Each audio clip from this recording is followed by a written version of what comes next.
Across forests, mountain trails, and isolated back roads, cameras have captured brief moments that weren't meant to be evidence at all. What appears in these recordings doesn't move or behave like any known animal. Even after careful review, the footage refuses to settle into an easy explanation. Today, we're examining real Bigfoot sightings, caught on camera, and the questions they leave behind.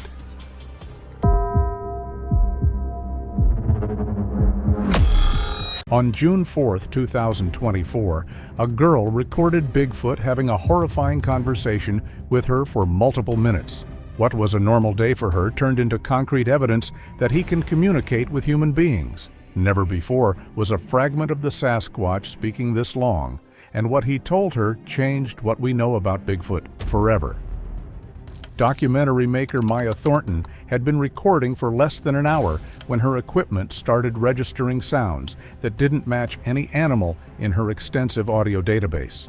The words she heard were distorted, formed by a vocal apparatus not designed for human language, but the intention was clear. Something was trying to talk to her, and it had been practicing.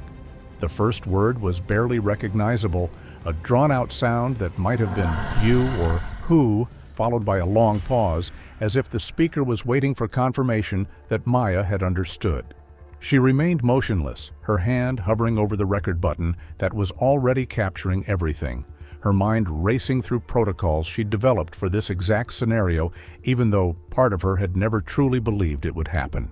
The voice came again, clearer this time, and Maya's audio software registered it as originating from approximately 40 feet away, hidden in the dense undergrowth where her cameras couldn't penetrate. The creature, and Maya's scientific training, insisted on that term even as her instinct screamed that this was something more, seemed to be choosing its words carefully, speaking with the deliberation of someone using a second language they'd learned through observation rather than instruction. What it said next would be debated by experts for its implications about consciousness and intelligence, but the meaning was unmistakable. It wanted to know why she had come and whether she was finally ready to listen. Maya's response was instinctive, a whispered acknowledgement that yes, she could hear it. Yes, she was listening, words that felt inadequate for a moment, that was rewriting everything she thought she knew about the natural world. The creature's reaction was immediate, a sound that might have been satisfaction or relief, followed by movement that brought it closer to the clearing's edge. Still concealed, but nowhere near enough that Maya could hear its breathing, deep and measured like someone preparing to deliver a rehearsed speech. Her cameras captured the vegetation moving, branches swaying without wind, and her audio equipment registered multiple sources now, suggesting that other creatures had moved into position around the clearing, forming an audience or perhaps a security perimeter for what was about to unfold. The primary voice spoke again, and this time the words came in a sequence that suggested not just communication, but storytelling. A narrative that had been waiting generations to be shared with someone who possessed both the technology to record it and the willingness to believe. The creature's account, delivered in halting English mixed with sounds that defied transcription, painted a picture of a species that had been observing human development for centuries, watching from the margins as civilization expanded into territories they'd occupied since before recorded history. It spoke of deliberate concealment, of a collective decision made long ago to remain hidden from a species that had proven itself dangerous to anything it didn't understand, and of the careful selection of individuals like Maya who might serve as bridges between worlds that had existed in parallel for too long.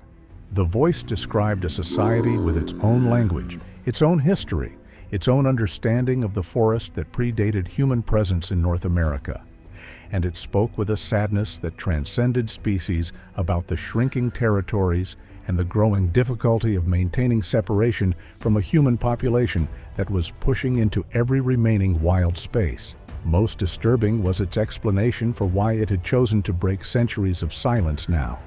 Because time was running out, and decisions needed to be made about whether continued hiding was possible or whether some form of controlled contact was inevitable.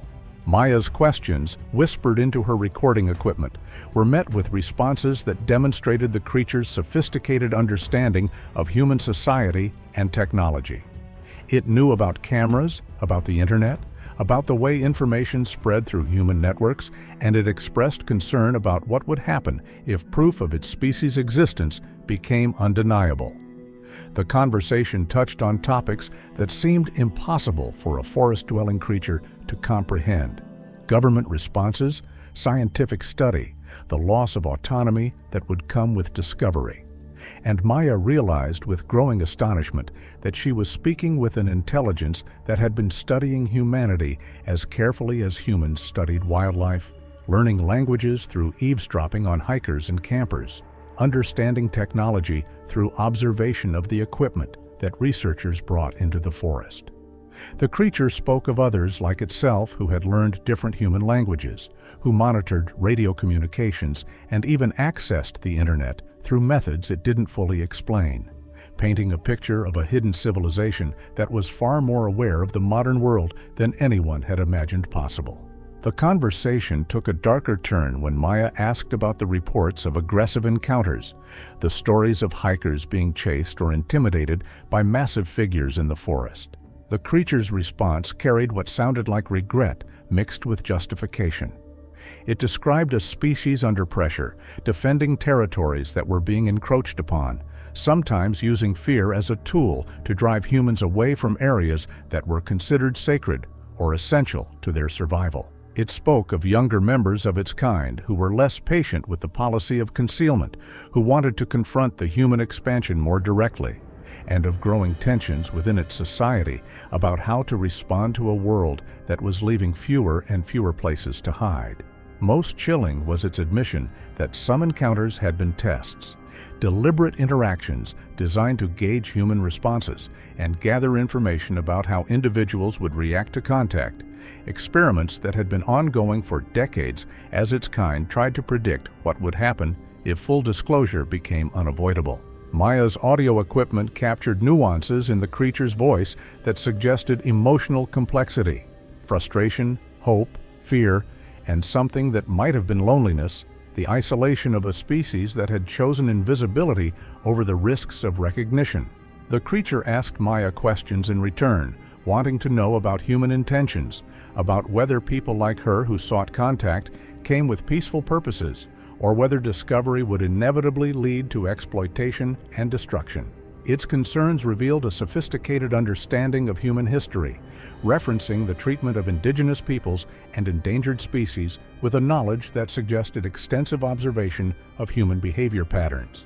The conversation became a negotiation, with the creature trying to assess whether Maya could be trusted to present its kind's existence in a way that might lead to coexistence rather than catastrophe, and Maya struggling to provide assurances she wasn't certain she could guarantee. The other creatures that had positioned themselves around the clearing began to vocalize, their calls creating a chorus that Maya's equipment registered as coming from at least 6 different sources, each with distinct vocal characteristics that suggested individual identities rather than a uniform group. The primary speaker seemed to be translating or summarizing their contributions, explaining that its companions represented different perspectives within their community. Some who supported this contact, others who viewed it as a dangerous mistake, and still others who believed that humanity had already progressed too far to be trusted with knowledge of their existence. The debate playing out in the forest around Maya was apparently one that had been ongoing within the creature's society for generations, and her presence had forced it into the open, making her an unwitting participant in a decision that would affect an entire hidden species. As the conversation continued, Maya noticed that the creature's English was improving in real time, as if the practice of actually speaking with a human was refining skills that had been developed only through passive observation. It began using more complex sentence structures, incorporating idioms and references that suggested it had been listening to human conversations for years, absorbing language through patient eavesdropping on camping groups and hikers who never suspected their words were being studied by an intelligence hidden in the surrounding forest. The creature expressed frustration with the limitations of human language for conveying concepts that existed in its own communication system, describing ideas about forest consciousness and interconnected awareness that didn't translate well into English, but suggested a worldview fundamentally different from human understanding. It spoke of the forest as a living network of trees and animals and its own kind as parts of a larger organism that humans move through without comprehending. And it suggested that this blindness to the deeper patterns of wilderness was why humans could destroy ecosystems without understanding what they were actually eliminating. The conversation was interrupted by a sound that made all the creatures fall silent. The distant noise of a helicopter, probably a routine Forest Service patrol, but enough to trigger an immediate response from Maya's hidden companions. The primary speaker's voice took on an urgent quality, explaining that they needed to end the contact, that the risk of detection was too great, but before withdrawing it wanted to establish a method for future communication. What it proposed seemed impossible. It described a location deeper in the mountains where Maya could leave messages, a place its kind monitored regularly, and it suggested a schedule for potential future meetings if she proved trustworthy with the information she'd already gathered. The creature made Maya promise something that would haunt her for months afterward, that she would share the recording only with people who would approach the revelation with respect rather than exploitation. A request that assumed she had far more control over information dissemination than any individual actually possessed in the modern world. As the creatures withdrew into the forest, Maya's cameras captured brief glimpses of massive forms moving through the undergrowth with impossible stealth. Figures that seemed too large to disappear so completely, yet vanished within seconds, leaving only swaying branches and disturbed vegetation as evidence they'd been there at all. The primary speaker's final words were a warning and an invitation, a caution that not all of its kind were as willing to attempt communication, that some territories were defended with violence rather than words, but also an expression of hope that Maya represented a new possibility for a species that was tired of hiding. The voice faded into the forest, and Maya was left alone in the clearing with equipment that had recorded something that would either revolutionize understanding of intelligence and consciousness or destroy her credibility as a researcher, depending on who heard it and whether they chose to believe. Maya remained in the clearing for another hour, her hands shaking as she reviewed the audio files, listening to the conversation replay and trying to convince herself it had actually happened. The recording was clear, undeniable, showing waveforms and frequency patterns that didn't match any known animal, but also didn't match human speech exactly, existing in a space between that suggested a vocal apparatus adapted for different purposes, attempting to mimic human language. Her video footage showed movement, shadows, the disturbance of vegetation, but never a clear image of the speakers, as if they'd positioned themselves with perfect awareness of her camera angles and deliberately stayed just beyond the range of visual documentation. The evidence was compelling but incomplete, enough to prove something extraordinary had occurred, but not enough to satisfy the burden of proof that scientific acceptance would require. The hike back to her vehicle became a journey through a forest that felt fundamentally different from the one she'd entered that morning. Maya found herself noticing things she'd overlooked before, arrangements of stones that might be markers, broken branches positioned in patterns that could be signals, and areas where the forest floor showed signs of regular passage by something that moved on two legs, but left tracks too large and too deep to be human. She realized that the creature's claim of extensive observation was evident everywhere once you knew what to look for, that the forest was full of signs of an intelligence that had been hiding in plain sight, camouflaged not just by physical concealment, but by human assumptions about what was possible. Every sound made her pause, wondering if she was being followed, if her new contacts were ensuring she made it safely out of their territory, or if other members of their kind who hadn't approved of the contact were tracking her movements with less friendly intentions. Maya's heart pounded as she whispered her response into the recording equipment, asking the creature what it wanted her to know, what message it had been waiting to deliver. The being's answer came slowly, each word carefully formed, as if it was translating thoughts from a language far older than English into sounds her human ears could process. It spoke of watching humans for generations, of learning their languages by listening to campfire conversations and radio transmissions that drifted through the forest, of understanding technology through careful observation of the equipment that researchers brought into the wilderness. The creature described a species that had made a collective decision centuries ago to remain hidden, to observe rather than engage, because early encounters with humans had taught them that discovery meant danger, that anything unknown was either destroyed or captured by a species that feared what it couldn't control. The conversation took an unexpected turn when Maya asked how many of them existed in these mountains. The creature's response carried what sounded like sadness. It spoke of a population that had once numbered in the thousands across the Pacific Northwest, but had dwindled to scattered groups of a few hundred, pushed into smaller and smaller territories as human development consumed the wilderness. It described sacred places that had been paved over, migration routes that had been cut by highways, and gathering sites that now sat beneath reservoirs and shopping centers. The being's voice grew heavier as it explained that its kind was facing a choice they'd hoped never to make: continue hiding until there was nowhere left to hide, or risk contact with humans in hopes of finding allies who might help protect what little territory remained. Maya realized with growing horror that she wasn't just documenting an unknown species. She was potentially witnessing the last generation of an ancient civilization in its final desperate attempt to survive. Maya's questions became more urgent, her scientific training warring with the emotional weight of what she was hearing. She asked about their society, their culture, how they'd managed to remain hidden for so long in an age of satellites and thermal imaging. The creature's explanation revealed a sophistication that shattered every assumption Maya had made about what intelligence looked like.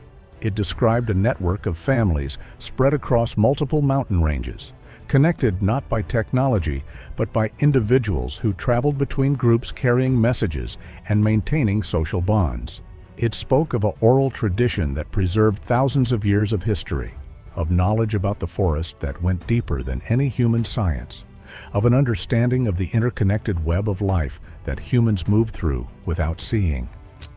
The being explained that they'd learned to avoid detection through careful study of human behavior patterns. They knew when satellites passed overhead, understood the limitations of thermal cameras, and had developed techniques for moving through the forest that left minimal trace. But most chilling was its admission that they'd also learned to manipulate human perception, to use infrasound and other methods to create feelings of unease that drove people away from areas they wanted to protect, essentially weaponizing human fear to maintain their boundaries. The creature's tone shifted when it began describing the internal conflict within its society about whether to maintain absolute secrecy or attempt controlled contact. It spoke of elders who believed that any interaction with humans would inevitably lead to their destruction, of younger members who argued that hiding was no longer sustainable in a world where wilderness was disappearing, and of a middle faction that believed selective contact with specific humans might be their only path to survival. Maya had apparently been chosen as a test case. Her research, her approach, her obvious respect for the unknown had marked her as someone who might be trusted with knowledge that could either save or doom an entire species. The weight of that responsibility settled over Maya like a physical burden as she realized that her response to this encounter, the choices she made about what to do with this recording, could determine whether these beings continued to exist or were driven into extinction by the exposure she might trigger. As the conversation continued, Maya noticed that other vocalizations were occurring around the clearing. The creature she was speaking with would occasionally pause, and she would hear calls from different directions, followed by responses that suggested consultation was happening, that the being was checking with others before answering certain questions. The primary speaker explained that its companions represented different perspectives within their community, that this conversation was being witnessed and evaluated by others who would help decide whether future contact should continue or whether this experiment should be terminated. Maya asked if she could see them, if they would allow themselves to be photographed, and the creature's response was firm. Visual documentation was not possible, not yet, perhaps not ever. They would control what evidence existed of their presence, would decide what proof humans were allowed to have, because once clear images existed, once their existence became undeniable, they would lose all agency over what happened next. The conversation itself, the audio recording, was a calculated risk, a piece of evidence that proved communication had occurred but still left room for doubt, for deniability, for the possibility of retreat if Maya proved untrustworthy. Maya's audio equipment captured something remarkable in the next exchange. The creature began teaching her words from its own language, simple concepts like forest, water, sky, spoken in sounds that her human vocal cords couldn't hope to reproduce, but that her recording software captured in perfect detail. The being explained that it wanted her to understand that they possessed true language, not just mimicry of human speech, that their communication system was as complex and nuanced as any human tongue. It demonstrated grammatical structures, showed how meaning changed with tonal variations and context, essentially providing linguistic proof that would be invaluable to researchers if Maya chose to share it. But with each word it taught her, the creature also emphasized the trust it was placing in her, the risk it was taking by revealing so much, and the consequences that would follow if that trust was betrayed. The lesson felt less like academic exchange and more like a test of Maya's character, a way of measuring whether she understood the gravity of what was being shared.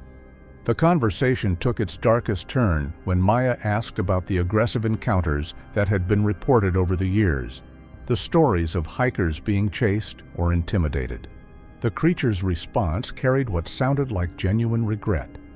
It acknowledged that fear had been used as a tool, that humans had been deliberately frightened away from certain areas through displays of aggression that were carefully calculated to terrify without causing actual harm.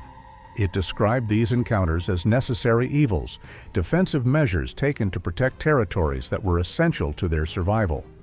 But it also admitted that not all of its kind agreed with the policy of restraint, that some, particularly younger members who had watched their territories shrink year after year, advocated for more direct confrontation, for using their superior strength and knowledge of the terrain to actively drive humans out of the remaining wilderness. The being's voice carried a warning as it explained that Maya's encounter was happening during a moment of decision within their society, that the choice between continued hiding and open conflict was being debated, and that her response to this contact might influence which path they ultimately chose. As the helicopter sound that had interrupted them earlier grew closer, the creature's final words came in a rush, as if it was trying to convey everything important before the opportunity was lost. It gave Maya specific instructions for a location where she could leave messages, a distinctive rock formation that it described in detail, and it established a schedule for when those messages would be checked. The being made her promise something that would haunt her for months, that she would share the recording only with people who approached the revelation with respect rather than exploitation, that she would use her judgment to determine who could be trusted with knowledge of their existence. It was an impossible request, asking her to control information in a world where nothing stayed secret. But Maya found herself agreeing because the alternative, refusing and potentially ending all future contact, seemed worse. The creature's parting words were both invitation and warning. They would be watching her, monitoring how she handled this responsibility, and future communication would depend entirely on whether she proved worthy of the trust they'd placed in her. The sounds of the creatures withdrawing into the forest came quickly after that, multiple sources moving away from the clearing with coordinated precision that suggested they'd planned their exit strategy before the conversation even began. Maya's cameras captured the vegetation moving, branches swaying as massive forms passed through, but true to their word, the beings never allowed themselves to be clearly visible, maintaining their control over what evidence existed of their presence. Within minutes, the forest had returned to normal sounds, birds resuming their calls, insects buzzing, the ordinary noise of wilderness that had been absent during the entire encounter.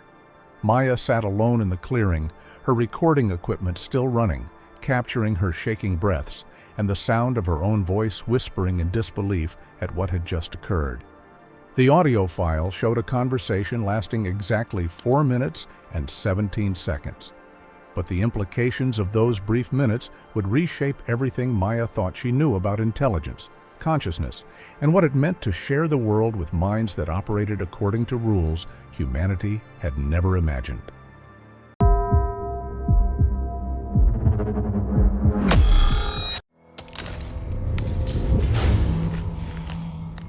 Okay, I just heard another sound.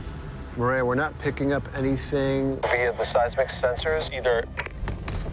Something's moving here. Yeah, something's moving across the screen right here.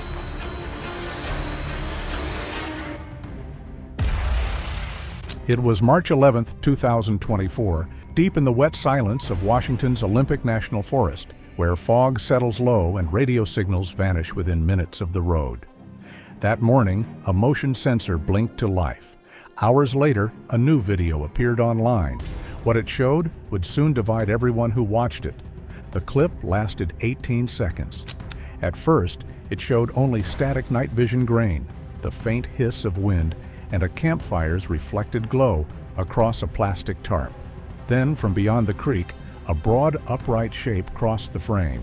Its movements were slow and deliberate, partially obscured by drifting fog, before it turned and disappeared behind a ridge. A heartbeat later, the recording cut to black. Initial reactions were muted, but re-uploads began spreading across Reddit and YouTube within hours. A pattern soon formed in how people labeled the reposts, each one hinting at survival and encounter, rather than simple observation. By the next evening, thousands had watched the clip, yet Ellison himself could not be reached. The silence where his voice should have been grew louder with each unanswered call. Mark Ellison, 50, was a former fire tower ranger who spent 2 decades across the Olympic Peninsula. Known for his precision, he logged every route and weather shift, except, perhaps, the one that mattered most. He lived alone near Forks, where the forest pressed close to his property. After leaving his post, he ran a small channel focused on camping safety and wildlife behavior, field notes more than entertainment. He ignored the folklore around him, documenting only what could be measured. The device he used on his final trip was a compact infrared trail camera that automatically sent every recording to offsite storage. Early March 2024 brought steady rain to the upper Sol Duc drainage. Rain carried the smell of iron from wet bark. Mark Ellison had planned a 3-day trip to test a hybrid solar battery trail camera under dense canopy.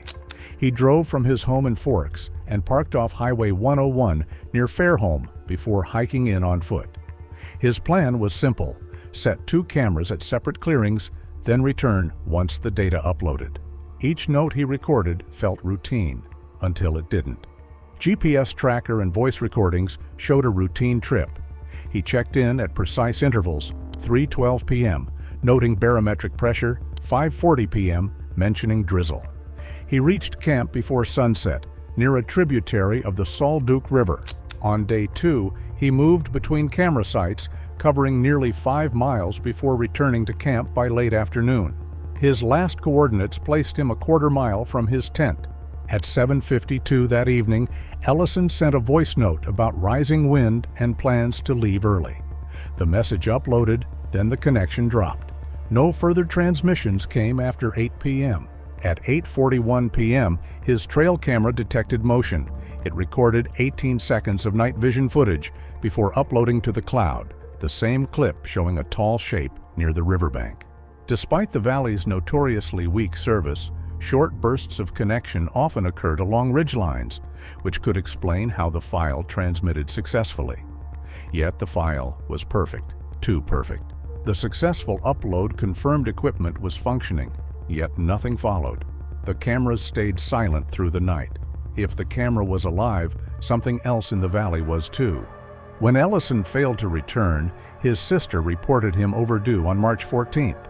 She had assumed he'd extended the trip because of persistent rain and poor road conditions, but after several unanswered messages, she contacted authorities. Search teams later found his vehicle locked at the trailhead. Teams advanced along the drainage using standard search grids. Near his camp, they found the tent intact, sleeping bag rolled, and cooking gear neatly stacked.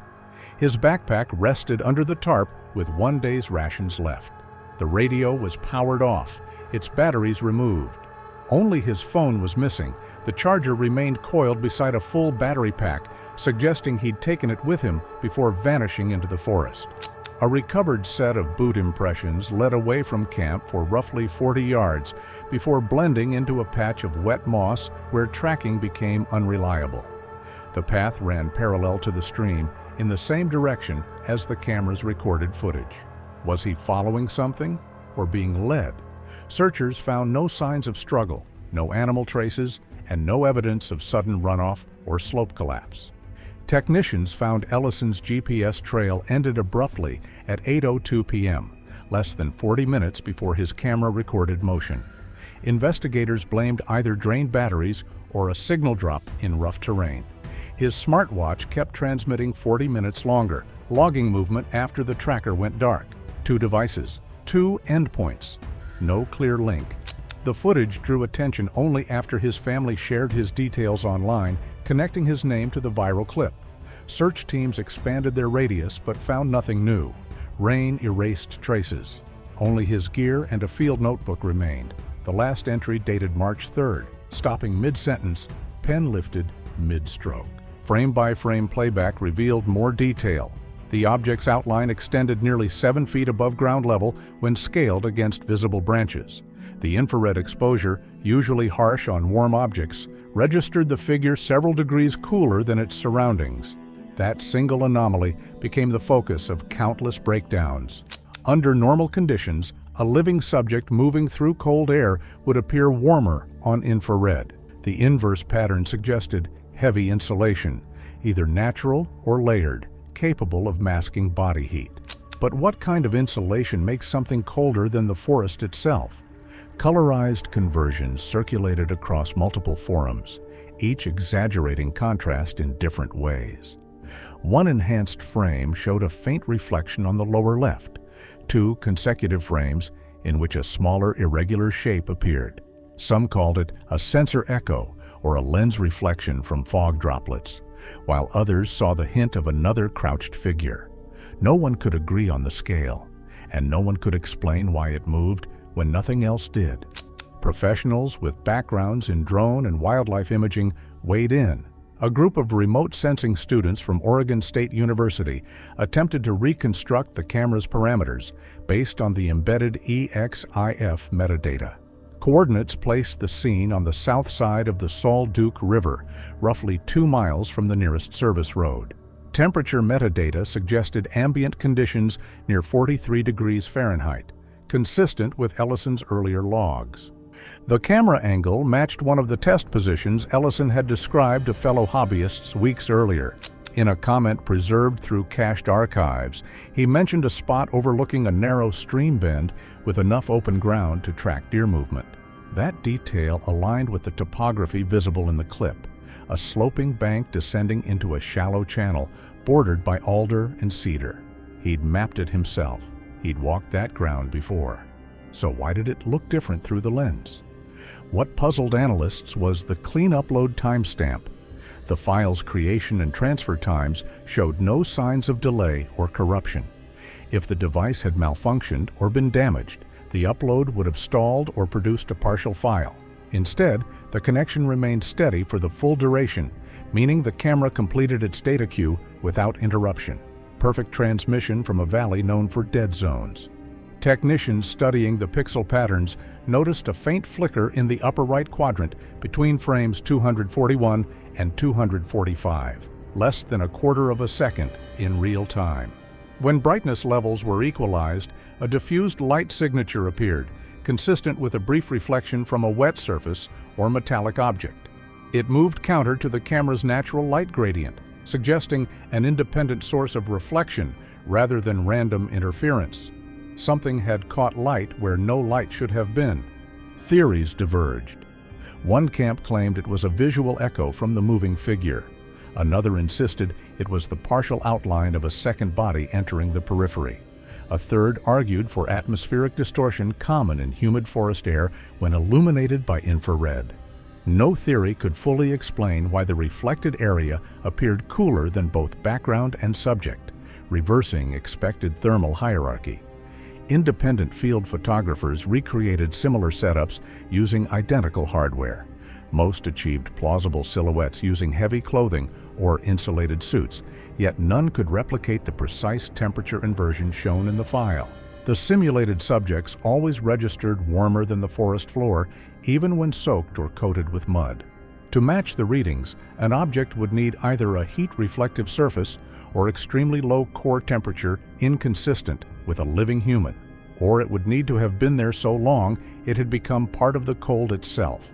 Satellite imagery confirmed that the area around the recorded coordinates contained deep canopy and water channels known for producing cold air pockets.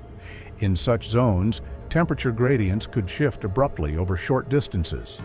Analysts tried mapping air density changes to explain the flickering outlines, yet the footage's stability argued against wind interference. Every tree in the frame held still. Only the moving figure showed motion distortion, as if everything else knew to stay frozen. As online interest grew, various users claimed to possess clearer copies. Most were filtered versions of the same source, compressed and re-uploaded under misleading titles. The original remained on a cloud server associated with Ellison's account until it was mirrored by multiple websites. A retired wildlife biologist from the Pacific Northwest Research Station reviewed the clip at normal speed and noted proportion ratios unusual for any known animal. The limb length appeared human, but the forward pitch of the torso and restricted arm swing suggested limited shoulder rotation, a trait found in large quadrupeds when forced upright. Combined with the even pacing and apparent mass, the profile did not match typical human gait. It walked like something learning how. Forums filled with motion tracking overlays. Volunteers marked joint points and stride intervals. The results varied, but shared one oddity. The stride distance measured consistently, longer than that of an average adult male. The figure's head never turned toward the camera, despite the obvious illumination shift when it crossed the clearing. It moved as if aware of the light source, but indifferent to it, or as if it had done this before. A few users highlighted the final 3 frames where the shape began to descend behind a slope. The camera registered a brief drop in ambient contrast, followed by a pulse of interference resembling static. Some mistook it for a system error, but file diagnostics confirmed intentional cutoff. The device terminated recording precisely at the standard 18-second mark, meaning the motion trigger had completed its cycle rather than failed. It ended exactly when it was supposed to. Nothing malfunctioned, nothing broke. It simply stopped watching. When investigators later cross-checked the metadata with official survey maps, the coordinates aligned with a ridge overlooking a narrow tributary of the Sol Duc River. The distance to the nearest access point measured just over 2 miles, accessible only by foot and far from campsites. Despite meticulous analysis, no consensus emerged. To some, the video showed a hoax performed with precision equipment. To others, it was a rare example of an unknown presence moving through one of the most isolated valleys in the region. The only certainty came from the data itself. The camera functioned exactly as designed, recorded at stable temperature and time, and transmitted the file without error. But certainty isn't the same as truth. By the second week after the leak, breakdown threads dominated discussion boards. Digital forensics groups produced papers describing possible causes, ranging from double exposure to sensor misread. Yet each hypothesis left one constant unexplained: the secondary reflection that appeared in those 2 brief frames. It was there, unmistakable, yet no one could say what it was or why it moved opposite the main subject. Some things defy focus no matter how many times you replay them. When search teams reached the coordinates tied to the footage, the clearing matched every contour visible in the clip: the slope, the stream bend, even the distinctive split trunk on the left side of the frame, all present. But the primary trail camera that had recorded the event was gone. Only its nylon mounting strap and a length of solar wire remained, both ends frayed but not cut. The ground beneath the tree showed no signs of struggle, only a compressed patch of soil where the camera housing should have rested. Something had taken it gently. 200 yards from the site, Ellison's backup camera remained active. It captured no visuals, only 8 seconds of heavy impacts, a low hum, then static at 8:42 p.m., 1 minute after the main clip. Analysts noted an electromagnetic-type spike, as if something nearby generated interference. His vehicle sat untouched at the Fairholme trailhead, keys gone but supplies intact. Hours after the footage spread, forensic users discovered a second save at 9:03 p.m., over 20 minutes after all devices went dark. Service in the valley was poor, yet deliberate access was clear. The file had been reopened. The question was, by whom? This discrepancy became the first tangible contradiction in the case. If Ellison had left camp before 8 p.m. and the footage auto-uploaded at 8:41, who interacted with the file at 9:03? Investigators tested the hypothesis of an automated server sync, but logs from the manufacturer's database showed no queued retries or firmware updates at that time. Whatever process modified the file had occurred locally, not through routine background operations. Further inspection revealed that the 9:03 record shared the same checksum as the original, ruling out content alteration. The change involved metadata only, consistent with a resave command triggered when a user previews or reopens the file, as if someone had been reviewing what they just recorded. That small gap, 22 minutes between upload and modification, became the focal point for both official investigators and online sleuths. Some analysts noted that minor server clock drift or timestamp desynchronization could technically account for the discrepancy, though the lack of corresponding network activity kept the anomaly under scrutiny. Searchers on the ground had found no footprints beyond the creek, no equipment suggesting Ellison retrieved the camera himself, and no evidence of wildlife interference capable of pressing buttons or powering devices. Yet the file's behavior implied human interaction, or something that understood how humans interact. Forums began speculating that someone else had been in the area, possibly another hiker or a passerby who found the camera and triggered a manual upload while checking its contents. But weather records showed heavy rain moving through the region that night, reducing visibility and making travel off established routes unlikely. Rangers also confirmed no other camping permits had been issued within a 5-mile radius during that period. No one else should have been there. So who touched the camera at 9:03? 3 nights after the original clip spread, a second version surfaced on a small video mirror under an unverified account. The username matched none of Ellison's, yet the description claimed it was a restored copy from the trail camera's SD card. Uploaded just after midnight on March 14th, between official searches and the final volunteer sweep, it seemed deliberately timed. The checksum differed slightly, indicating a new encode. This version ran 5 seconds longer. Amid static and interference, a faint shape appeared, elongated, bent, dragging something downslope. The feed ended in a smear of noise and blackout. 5 seconds that changed everything. Video forensic groups analyzed the new clip and found no edits. Only breaks typical of an interrupted upload resumed under weak signal. The file acted as if a frozen transfer had later continued from cached data, suggesting the added segment always existed but failed to send the first time. The camera had seen more than anyone realized. Its block-based system could store incomplete frames for later upload, yet no one could explain how those missing packets resurfaced 3 days later, or who held the physical card needed to retrieve them. By then, search teams had confirmed one fact: the primary camera was gone. Compression analysis deepened the puzzle. The static at the start of the added sequence displayed a symmetrical frequency band, evidence of re-encoding, not external noise. Experts described it as a signature left when damaged frames are rebuilt by automated correction software. The recovered images were cleaner than they should have been, almost too intact for a device that had supposedly gone offline. Someone had worked to restore them. But why? Viewers who enhanced the footage noticed a series of faint flickers along the right edge, forming a repeating pattern consistent with a swinging light source. When motion tracked, the rhythm aligned closely with a bipedal gait, alternating at just under 2 strides per second. The dragging form appeared attached or pulled, its heat signature fading unevenly as the larger shape moved downslope. Something was being carried or taken. Timing comparisons soon connected the recovered segment to another dataset, Ellison's smartwatch telemetry extracted from cloud backup. His device had been configured to sync periodically through a low-bandwidth satellite relay, preserving minute-level heart rate logs even after local signal loss.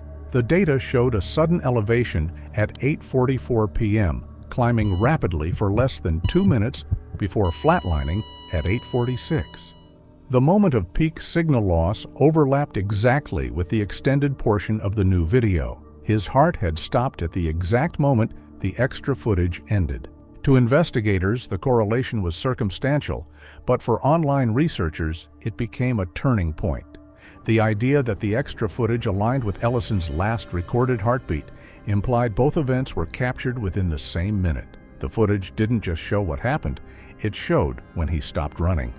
Within 24 hours of its posting, the second file was removed from the original site for privacy concerns, but duplicates spread immediately across mirror channels. Each re-upload introduced new compression errors, yet the defining sequence, the faint figure dragging weight behind the ridge, remained visible enough to sustain argument. Whether it depicted corrupted pixels or something tangible, its timing and method of appearance transformed the case from an isolated disappearance into a digital mystery.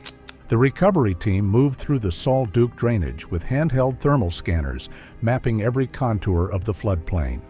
On the 6th day, near a narrowing of the creek, they found an object half buried in mud beneath a fallen branch. It was Ellison's smartwatch, screen cracked, band torn, but GPS module intact. Data extracted from the watch showed a sudden burst of motion beginning at 8:43 p.m., with his heart rate spiking at 8:44 as he covered roughly 200 feet in under a minute before signals stopped. The elevation graph indicated a brief incline, then descent toward the water. Analysts estimated that he had covered the distance in less than 40 seconds before the signal flatlined. 40 seconds of speed, then nothing. Around the same area, investigators documented 2 sets of impressions in the soft soil. One matched standard hiking boots consistent with Ellison's model, size 11. The other appeared parallel, larger, broader, and bare.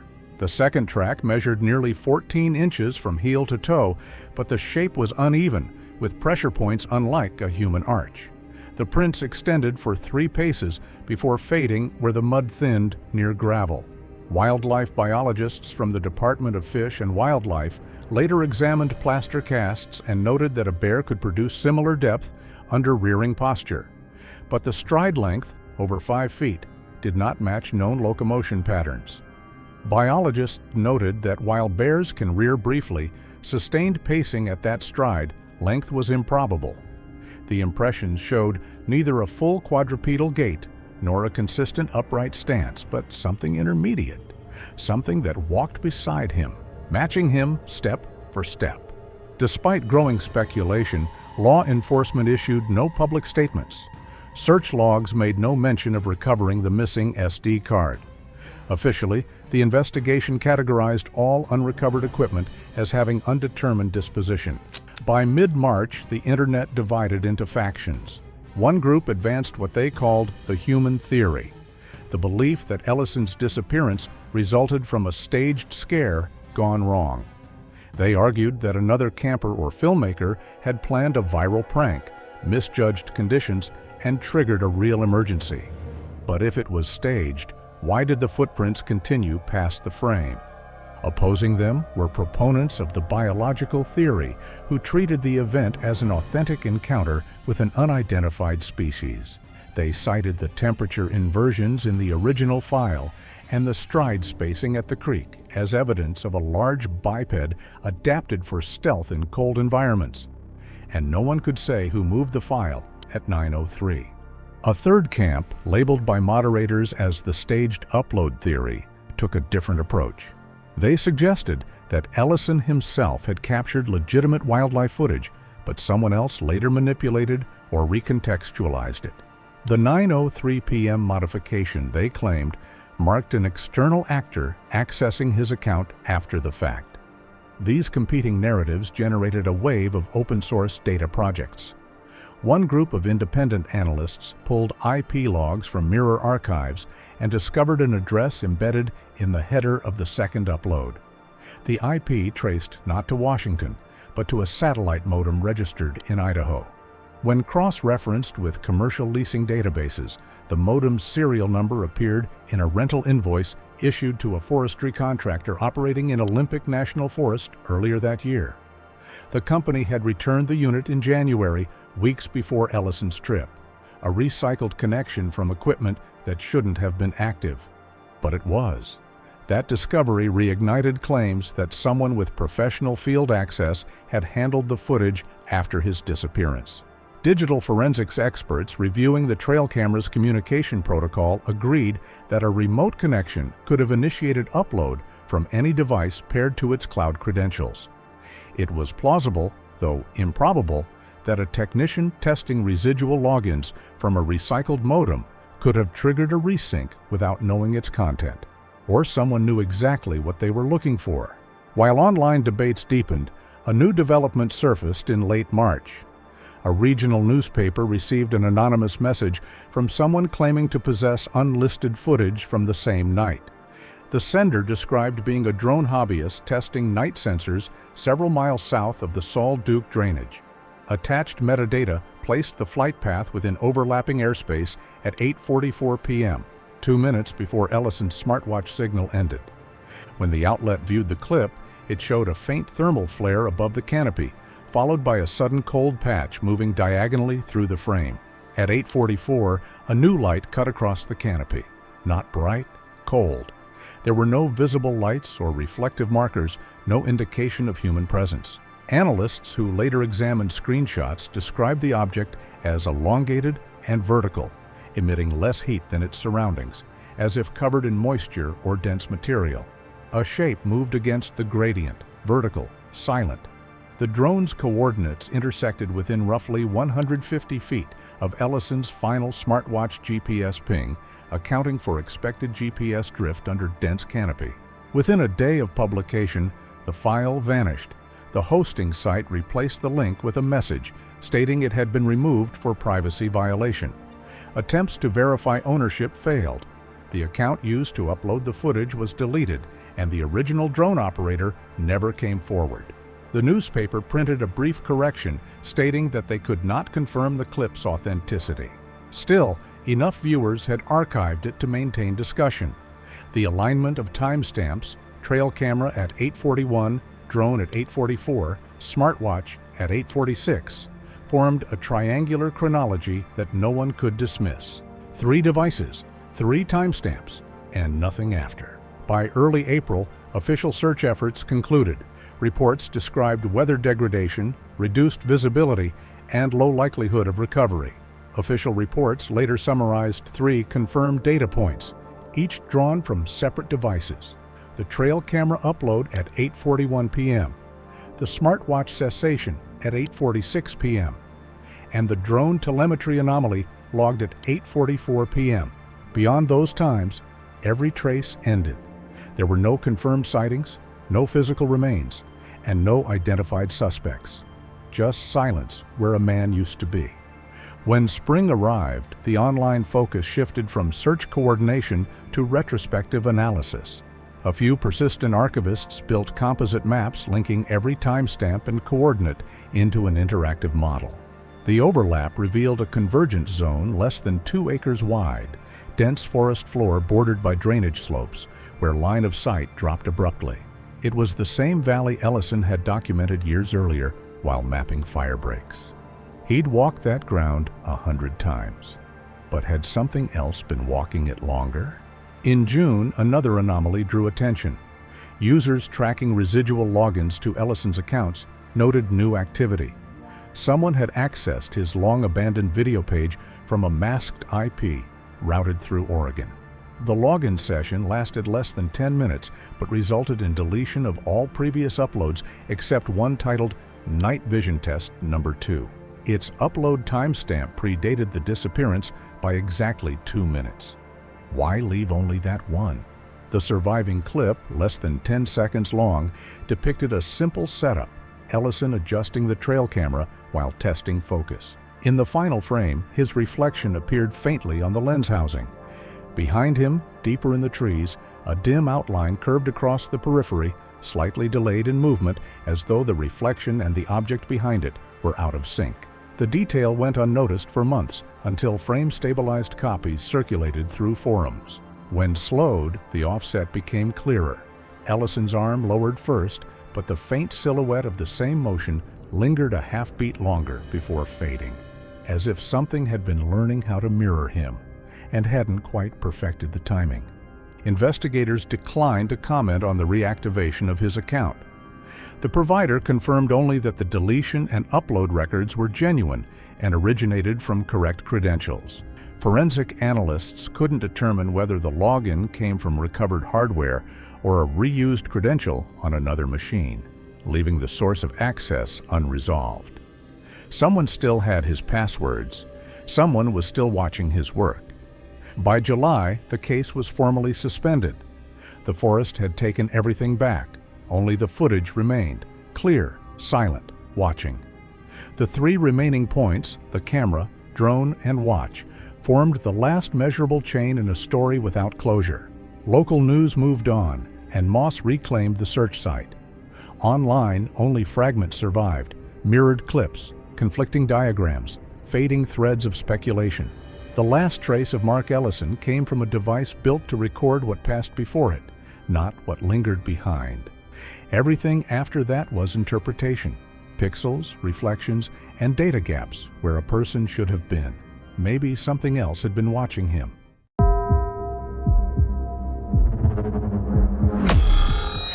Alexandra Tenari's first recovered footage in the Bitterroot Range began abruptly at 3:12 p.m. on June 21st, suggesting that earlier recordings had been lost or deliberately erased. Alexandra appeared on camera walking through towering cedar and fir trees. Her voice, initially calm and professional, described following what she termed an unusual animal vocalization that had drawn her away from her established campsite.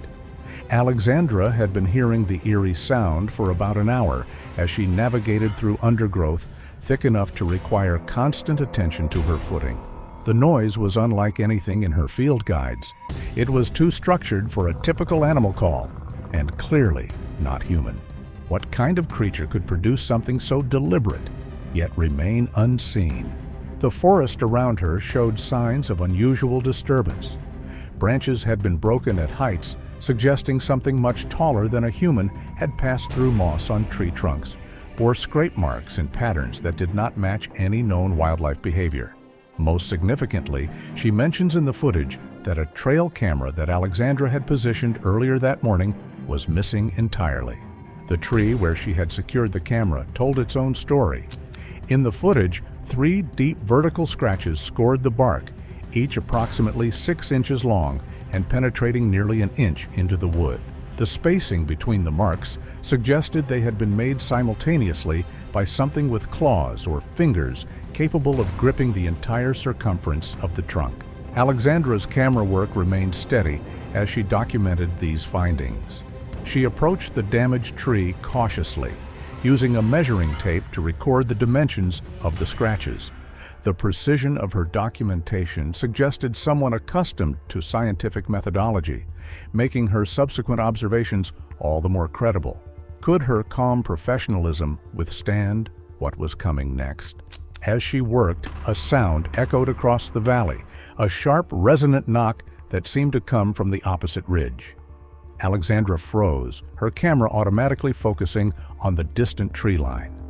The sound repeated 3 short knocks followed by one longer one, the rhythm too precise to be the result of falling timber or natural settling. Alexandra realized immediately that it was not an echo, her voice carrying a note of nervous excitement rather than fear. She had encountered something that challenged her understanding of forest acoustics, but her scientific curiosity remained stronger than any sense of danger. Alexandra picked up a fallen branch and struck it against a nearby tree, mimicking the rhythm she had heard. The response came immediately. The same pattern, but noticeably closer, and with a slightly different tonal quality that suggested a different striking surface. If it wasn't an echo, then how close had it already come? This means that something in the forest was not only capable of producing structured acoustic signals, but was actively engaging in what could only be described as communication. The response time eliminated the possibility of an echo, and the variation in tone suggested intentional modification rather than simple mimicry. Alexandra attempted the exchange twice more, each time receiving an immediate response that grew progressively closer. Her excitement was audible as she realized that whatever was out there was definitely trying to communicate, and that the pattern recognition was far too sophisticated to be coincidence. Specialists noted that the responding knocks showed characteristics that ruled out human origin. The resonance suggested striking surfaces much larger than anything a person could reasonably carry, and the volume indicated striking force beyond normal human capability. As afternoon shadows began to lengthen, footage showed Alexandra making the decision to establish a temporary observation post rather than return to her main campsite. She selected a position with good visibility across the valley, set up her equipment, and prepared to document whatever might emerge as darkness approached. By the time night fully enveloped the forest, Alexandra's audio equipment picked up the familiar nocturnal sounds, but also something else. A low, rhythmic sound that seemed to pulse just below the threshold of conscious hearing. Alexandra whispered to her camera as she adjusted the audio levels to better capture the phenomenon, noting that the sound resembled a heartbeat but was unnaturally slow and impossibly deep.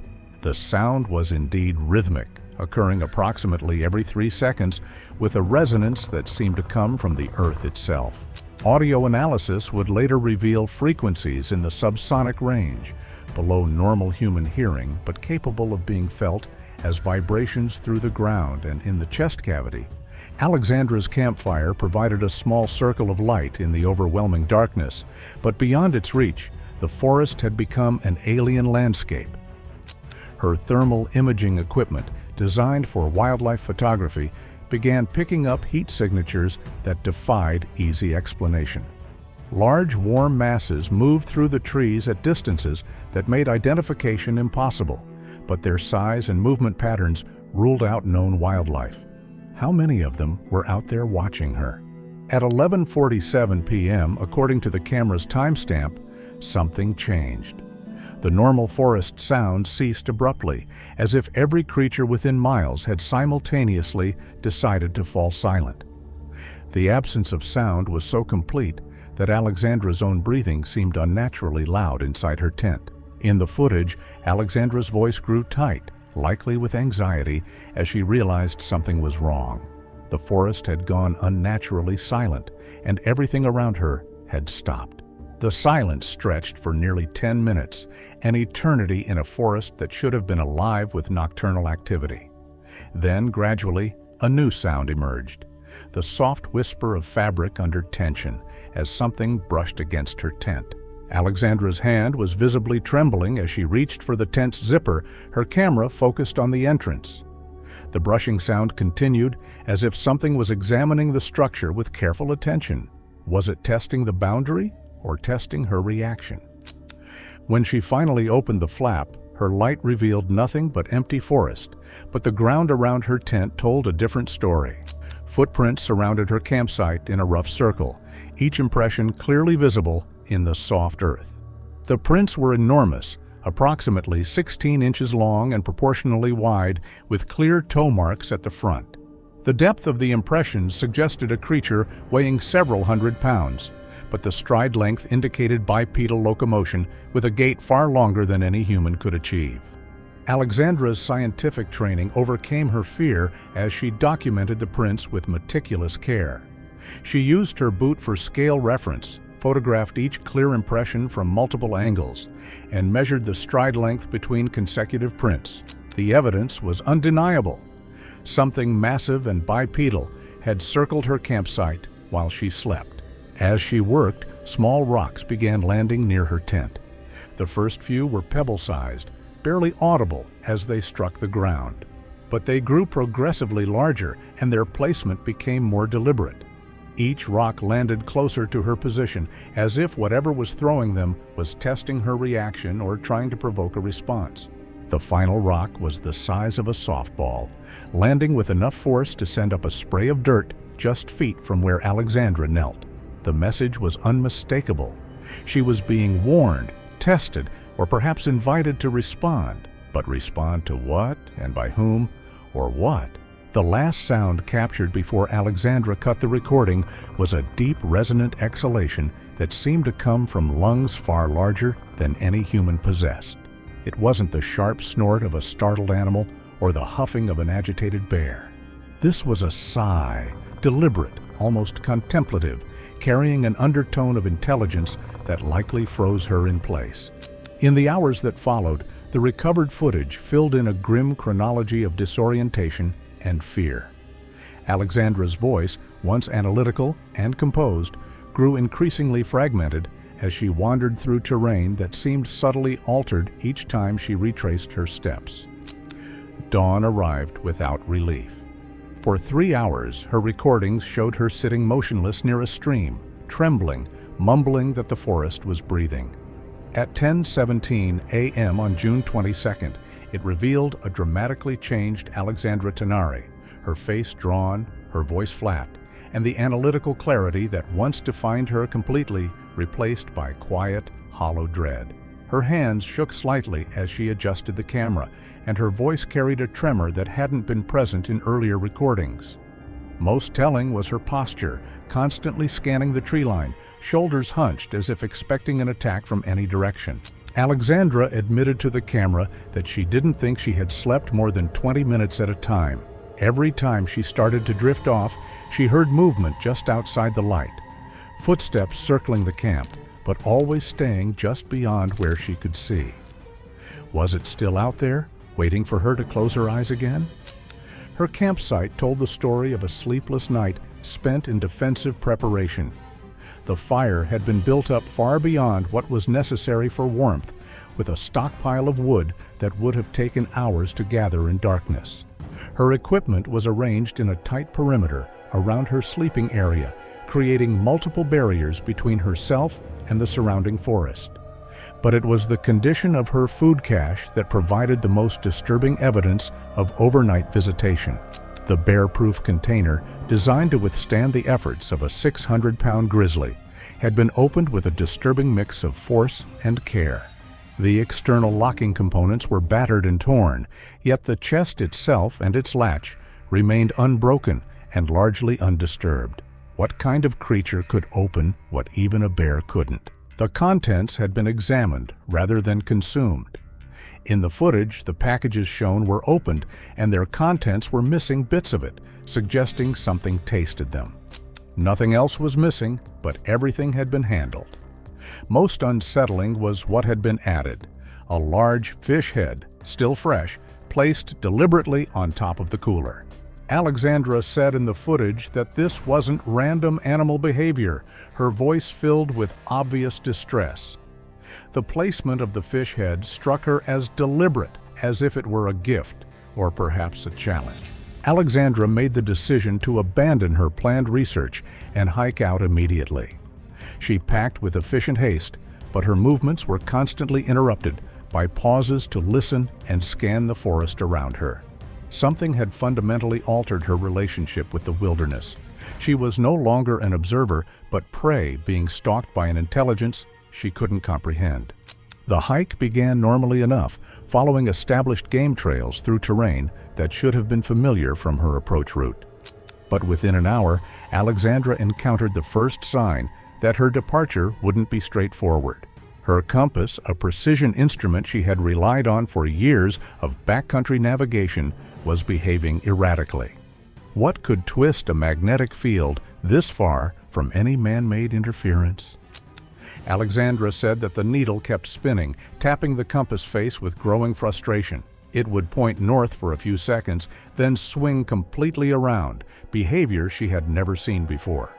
Either Alexandra was experiencing equipment failure at the worst possible time, or something in the environment was disrupting navigation instruments. As she struggled with navigation, Alexandra began encountering increasingly obvious signs of manipulation in the forest around her. Young trees had been bent and twisted into crude X shapes. She observed that these were markers, documenting each formation with her camera. She noted that someone or something was marking territory, or perhaps creating a trail system. The strength required to bend the trees was immense, far beyond what any human could accomplish without tools. The bent trees led her deeper into unfamiliar terrain, away from the established trails she had planned to follow. Alexandra recognized the manipulation, but felt compelled to follow, likely driven by a combination of scientific curiosity or maybe a growing certainty that deviation from this path might provoke a more direct confrontation. Was she documenting evidence or walking into a trap? At one of the larger tree formations, Alexandra made a discovery that sent chills down her spine. Caught in the bark where the trunk had been bent was a tuft of hair, long, coarse strands in a reddish-brown color that didn't match any known wildlife in the region. She collected samples with tweezers, sealing them in specimen containers with the methodical care of someone accustomed to evidence collection. She reported that the hair was unlike anything she had seen, examining the strands under a magnifying glass. The texture was too coarse for human hair, and the length and color did not match any regional mammals. As Alexandra documented the hair samples, her camera's autofocus suddenly shifted to the background, revealing a large shadow moving behind the bent tree.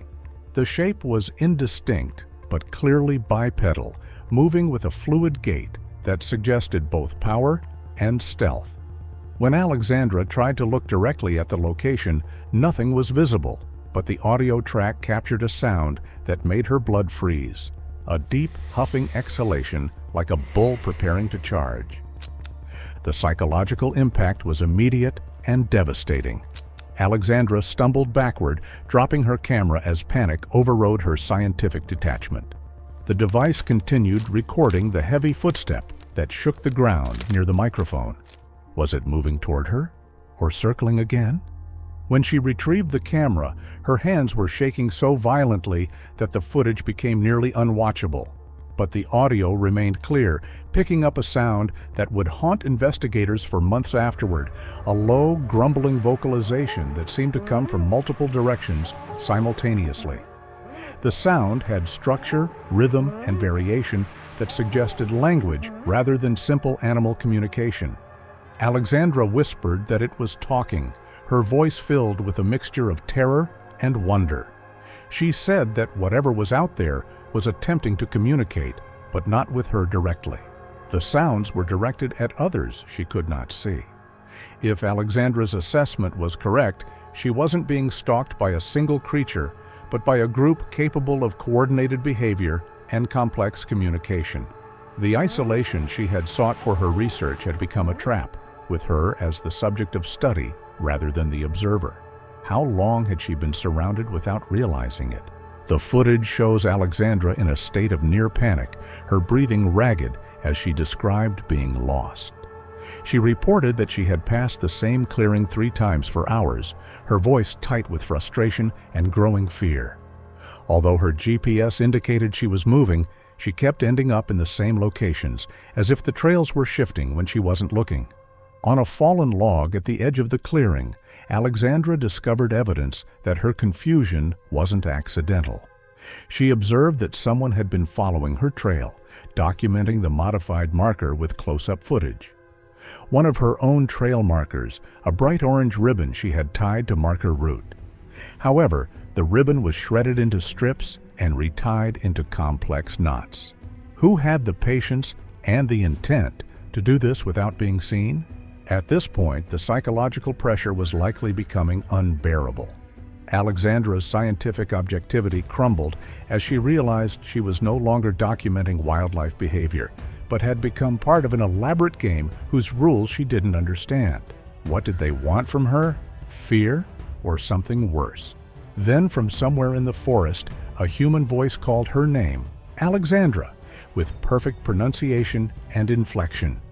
The voice was male, middle-aged, and carried the casual tone of someone trying to get a friend's attention. Alexandra's response was immediate and instinctive. She called out, her voice cracking with desperate hope, demanding to know if someone was there and begging for help. The response came from a completely different direction, her own voice repeating the words with exactly the same inflection, tone, and emotional content, down to the crack in her voice and the desperate undertone. Alexandra could hardly believe what she was hearing, her camera shaking as she spun to locate the source of the sound. How could something mirror her so perfectly, down to the tremor in her breath? Alexandra's nerve finally broke completely. She fled the clearing in blind panic, crashing through undergrowth with no regard for direction or safety. Her camera bounced wildly, creating a chaotic record of her flight through dense forest. But even in her panic, the audio equipment continued to function, capturing sounds that would later prove crucial to understanding what was pursuing her. Behind her, barely audible above her own crashing progress, came the sound of something large moving through the forest with surprising stealth. The pursuit wasn't rushed or aggressive. It maintained a steady pace that suggested confidence rather than urgency. Was it toying with her, testing her limits before closing in? At the edge of another clearing, Alexandra stumbled and fell, her camera flying from her hands to land lens up in the soft earth. As she scrambled to retrieve it, the device captured a clear handprint in the mud just feet from where she had fallen. The print was enormous, showing 4 fingers and an opposable thumb, in proportions that were recognizably humanoid but far larger than any human hand. Most remarkably, the print showed clear dermal ridges, fingerprints that proved this wasn't a paw or hoof, but an actual hand belonging to something with primate characteristics. Then, from the darkness beyond her camera's light, came a sound, a series of vocalizations that combined elements of human speech with tones and frequencies no human throat could produce. The sounds had rhythm, structure, and variation that clearly indicated language, but a language unlike anything in human experience. A chilling realization washed over Alexandra as she understood that they were talking about her. Over the next several hours, the footage captured her increasingly frantic attempts to navigate back toward the logging road. Her breathing grew ragged, her pace slower, her flashlight beam jerking erratically across trees. At 9:17 p.m., she stumbled upon the same clearing for the 3rd time, muttering that the trails were shifting. When the timestamp reached 11:43 p.m., the camera showed Alexandra wedged inside the hollow trunk of a massive cedar tree. The psychological torture was unbearable. Rather than attacking directly, her pursuers maintained a presence just beyond perception, close enough to be sensed but never clearly seen, creating a state of constant hypervigilance that was rapidly exhausting Alexandra's mental and physical reserves. Then, the audio track captured the rhythmic crack of branches under enormous weight. Something massive was pacing around her hiding place with the patience of a predator that knew its prey had nowhere to go. Was it waiting for her to move or for her to break? Her voice, tight with controlled panic, stated that the footsteps were too heavy and too slow. Whatever was making them must have weighed at least 500 pounds, yet it moved as if it had all the time in the world, like it knew she couldn't escape. At 12:17 a.m., the nature of the encounter changed dramatically. The steady footsteps stopped abruptly, replaced by a sound that made Alexandra jolt, a deep resonant thump that seemed to come from directly above her hiding place. Something had climbed the cedar tree and was now positioned in the canopy overhead. Alexandra whispered in horror as her camera tilted upward, capturing the massive branches swaying under an enormous weight. The implications were terrifying. Bears could climb, but never with the stealth and precision being demonstrated. The creature had repositioned itself with absolute silence until the moment it chose to reveal its presence. If it chose when to be heard, what else could it choose to control?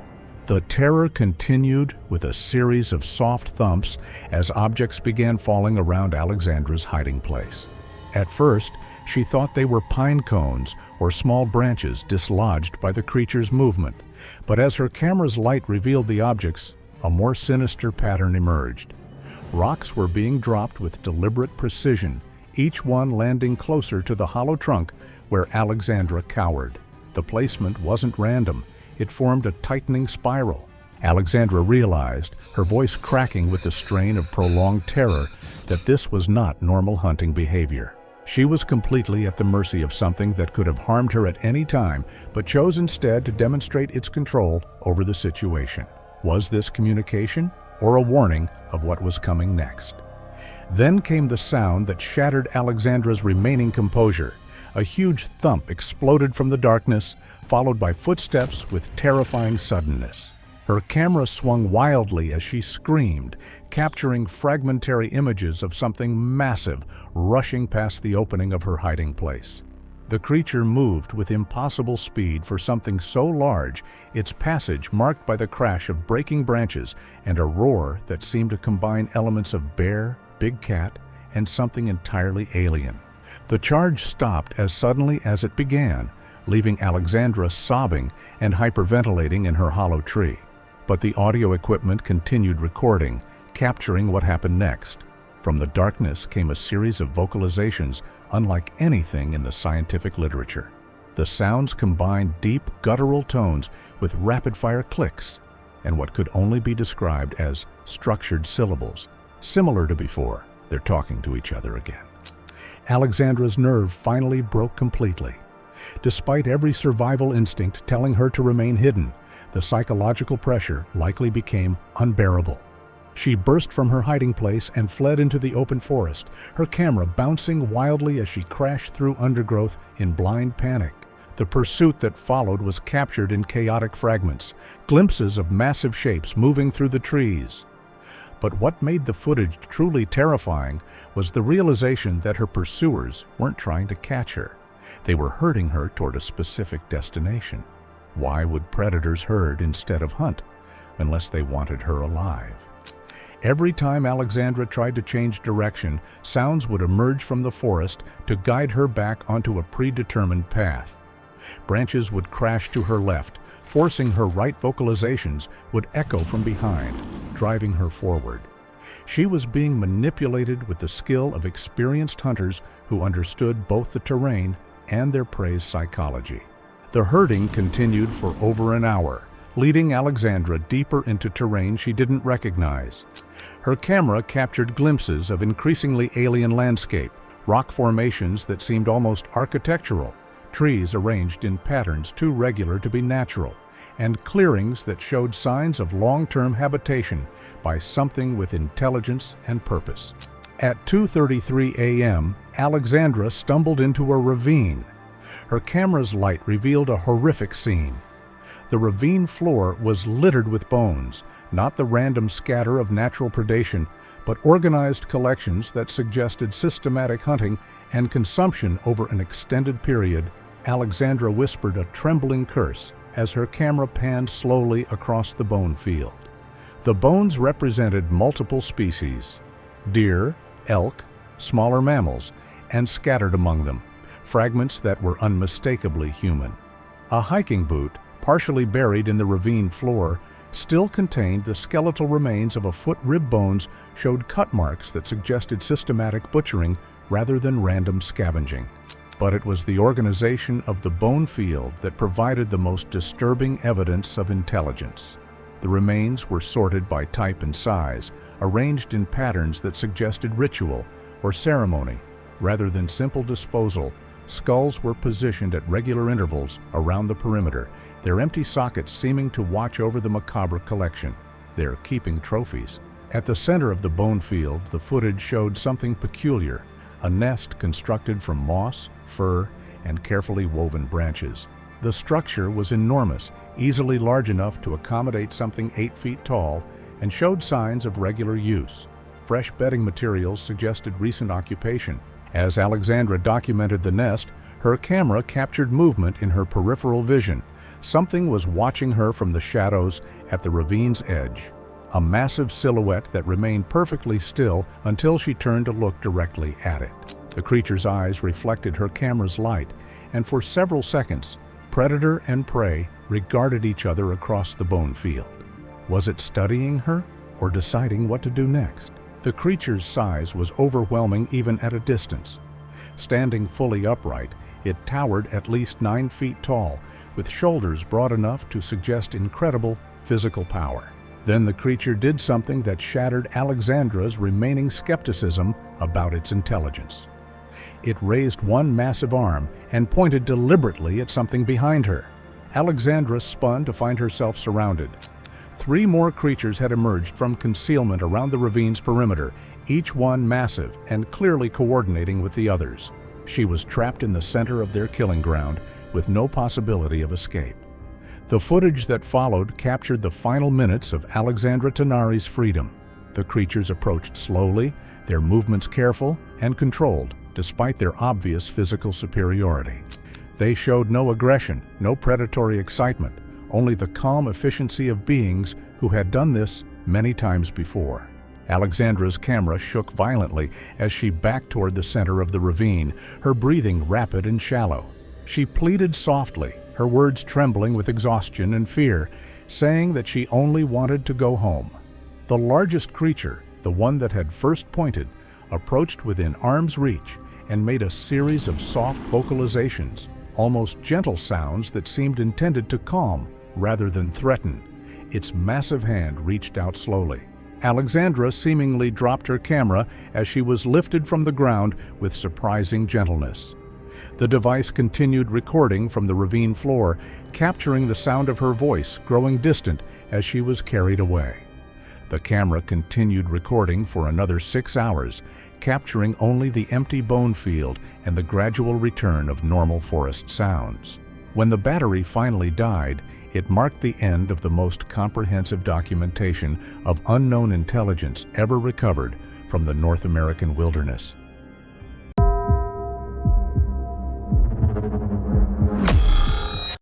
On October 15, 2023, Jessica was driving alone toward the Mount Baker area, roughly 90 miles northeast of Seattle. Her destination was a remote section of the Mount Baker Snoqualmie National Forest, where she had been commissioned to investigate what her editor diplomatically called unusual wildlife reports. The dashcam footage begins with Jessica adjusting her rearview mirror and checking her equipment one final time before departing.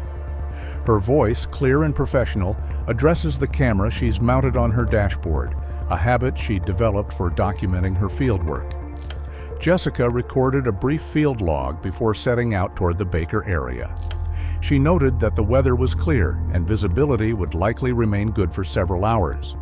Her gear list included a telephoto lens, trail cameras, and enough provisions to stay out for up to 3 days if necessary. Before starting the drive, she paused, looking over a folder of ranger reports on the passenger seat. The documents described a series of unexplained incidents in the region, damaged equipment at research camps and large footprints discovered near survey sites that matched no known species native to the North Cascades. Jessica had never been drawn to cryptozoology. Her training made her skeptical of anything lacking empirical support. Yet these reports were hard to dismiss. They came not from fringe enthusiasts, but from people she respected, career rangers, wildlife biologists, and locals who had spent their entire lives in these mountains. She framed her investigation carefully in her notes, approaching the claims without bias and aiming to document an environmental cause or behavioral misidentification behind the sightings, never realizing that her search for reason would lead her straight into the inexplicable. She couldn't have known that by entering the Mount Baker wilderness, she would become part of the very mystery she'd set out to explain, or that the real question waiting in those woods wasn't what she'd find, but whether she'd return to tell it. The timestamp on Jessica's dashcam reads 2:31 p.m. as she merges onto State Route 20, the North Cascades Highway. The October afternoon light filters through the canopy above, creating shifting patterns of shadow and brightness across her windshield. The road winds steadily upward, following the natural contours of the mountainside. Jessica's commentary provides a steady narration as she drives, her voice relaxed and conversational. She notes the elevation, around 1,500 feet, and remarks that the area offers ideal habitat for black bears, cougars, and possibly even wolves migrating south from Canada. Halfway through the sentence, she pauses, glancing toward the tree line as though something had caught her eye. Then she resumes as if nothing happened. Her phone rings through the car's Bluetooth system. The caller ID shows her editor, Marcus. He's checking in before she heads too far into the backcountry, reminding her that she could bring assistance if she wanted. Jessica assures him she's fine, confident in her decade of experience handling difficult chutes and unpredictable terrain. Marcus doesn't sound reassured. He explains that local rangers have been filing unusual reports for months: equipment destroyed, campsites torn apart, and several hikers describing confrontations with something they couldn't identify. As he lists the incidents, Jessica's expression hardens, her attention shifting fully from the road to the implications of what he's saying. He describes witness accounts of a large, upright figure estimated at 7 to 8 feet tall, displaying aggressive, territorial behavior. One hiker claimed it hurled rocks from a distance. Another said it followed her through the forest for miles. There's a long silence between Marcus's words and Jessica's reply. She suggests that some of the reports might be attributed to misidentified primates, or maybe black bears, noting how they sometimes stand upright to survey their surroundings. Marcus concedes the point, but reminds her that the patterns don't align. Bears don't stalk people, and they certainly don't throw rocks with deliberate aim. Their conversation continues for several minutes as Marcus outlines more details from ranger logs. Outside the windshield, the dash cam records the deepening wilderness, the trees growing thicker and older, the road narrowing, and the distant peaks appearing through breaks in the forest, already powdered with early snow. At 2:47 p.m., Jessica notices the first anomaly.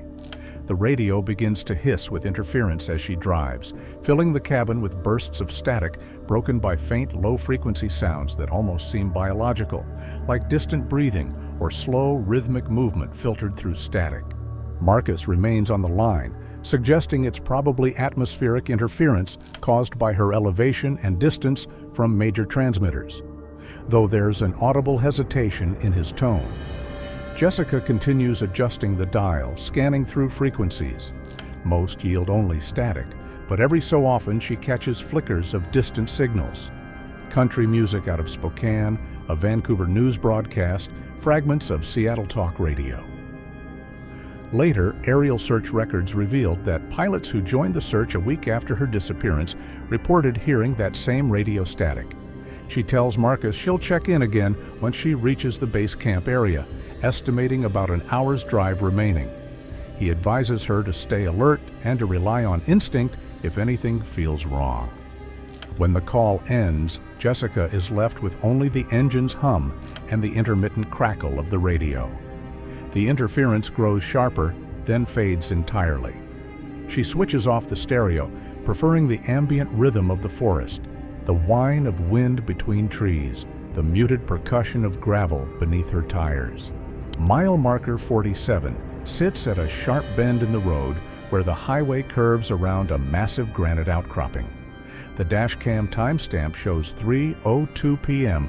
when Jessica first notices something unusual in the tree line to her right. She slows the vehicle, pulling onto a narrow shoulder barely wide enough for her SUV. The dashcam continues recording as she shifts into park, leaving the engine running.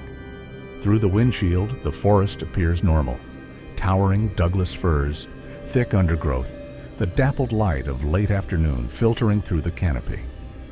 But something catches Jessica's trained eye. A subtle movement, Something darker than shadow flickers between the trees about 30 yards from the road near a fallen log. She reaches for her binoculars, raising them slowly as the dashcam records her measured, deliberate motions. For nearly 2 minutes, she studies the spot in silence, adjusting focus, scanning for definition or movement. Then, just for a second, her hand trembles. Whatever she sees is enough to change her plan. After a moment's hesitation, she opens her door and steps out, intent on getting a closer look. Jessica exits the vehicle, leaving the driver's door open and the engine running. The dash cam now shows an empty driver's seat, the forest visible through the open door. Her footsteps can be heard moving away from the vehicle, accompanied by the sound of breaking twigs and rustling undergrowth. For 3 minutes and 17 seconds, the dash cam records only the empty interior of her SUV and the ambient sounds of the forest. Occasionally, Jessica's voice can be heard in the distance, though her words are indistinct. Then she returns, moving quickly, but not quite running. Jessica slides back into the driver's seat, slightly out of breath, her face lit by a mix of exhilaration and disbelief. She fumbles for her handheld camera, a professional-grade device she keeps for close documentation, and begins reviewing the images she's just taken. The dash cam records her reaction as she scrolls through the shots, pausing on one in particular, a massive footprint pressed deep into the soft earth beside a creek bed. Her notes, spoken aloud for the recording, are calm but precise. The print measures roughly 18 inches in length and 7 inches across at the ball of the foot, with 5 clear toe impressions. The depth indicates an extraordinary weight, possibly 400 pounds or more. The stride length between prints, about 4.5 feet, suggests a bipedal creature standing 7 to 8 feet tall. Jessica studies the image again, her analytical instincts competing with a growing sense of awe.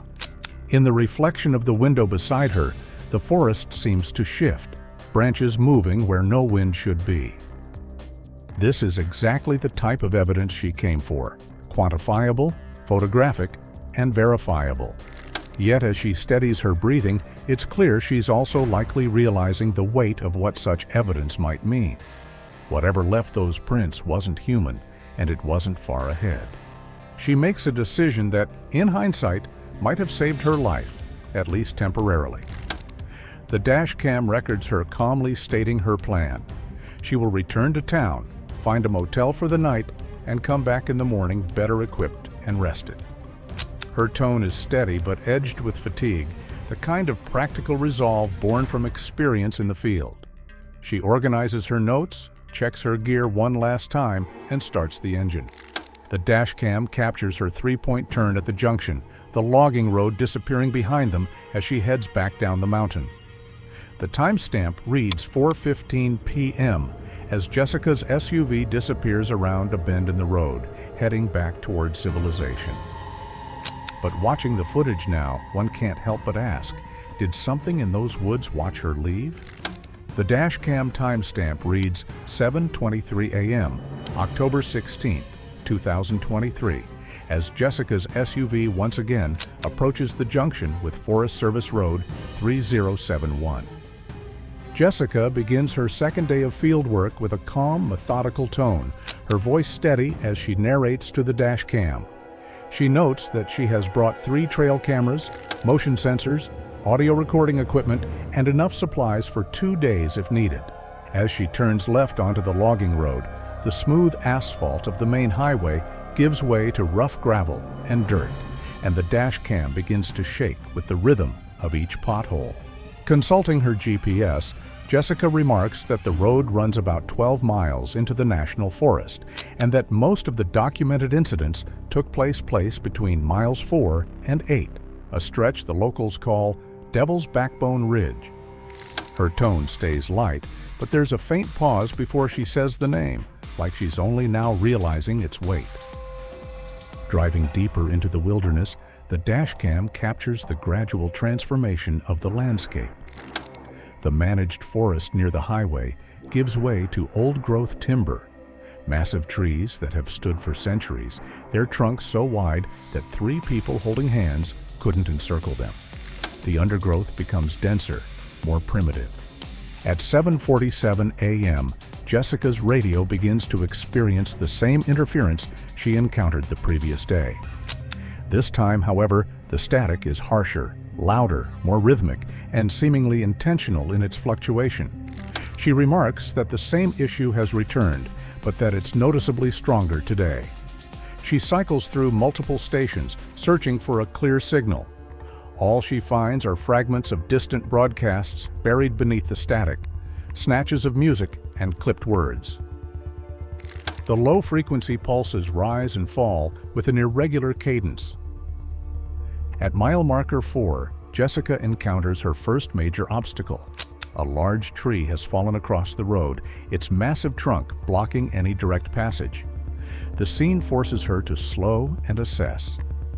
Thanks to decades of old logging work, she spots a narrow bypass road running parallel to the main path and carefully guides her vehicle along it.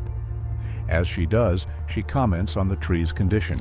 The brake appears fresh, clean, and without evidence of disease or decay. Something had to bring it down recently. Something strong. The dash cam records Jessica leaning toward the passenger window to examine the fallen tree. The trunk, nearly 4 feet in diameter, shows no clear reason for its collapse. Its exposed roots appear healthy, strong, and anchored deeply in the soil, suggesting that whatever caused the fall wasn't natural decay or weather. It would require enormous force to tear it from the ground. As she drives farther up the logging road, the terrain shifts. The neatly managed timber gives way to dense, untouched forest, a stretch of wilderness that likely hasn't seen human passage in months. The timestamp on the dashcam reads 8:15 a.m. when Jessica reaches mile 6, the section known as Devil's Backbone Ridge. Consulting her notes, she remarks that this is where most of the recent incidents have been reported. Her plan, she explains methodically, is to establish a small base camp and deploy her trail cameras in a perimeter around the site. Her voice stays steady, but she glances twice at her side mirror, as if something has caught her peripheral vision. Jessica parks in a natural clearing just off the road, surrounded by towering trees that blot out much of the morning light. When she cuts the engine, the quiet feels absolute, broken only by faint wind threading through the canopy and the distant hollow croak of a raven.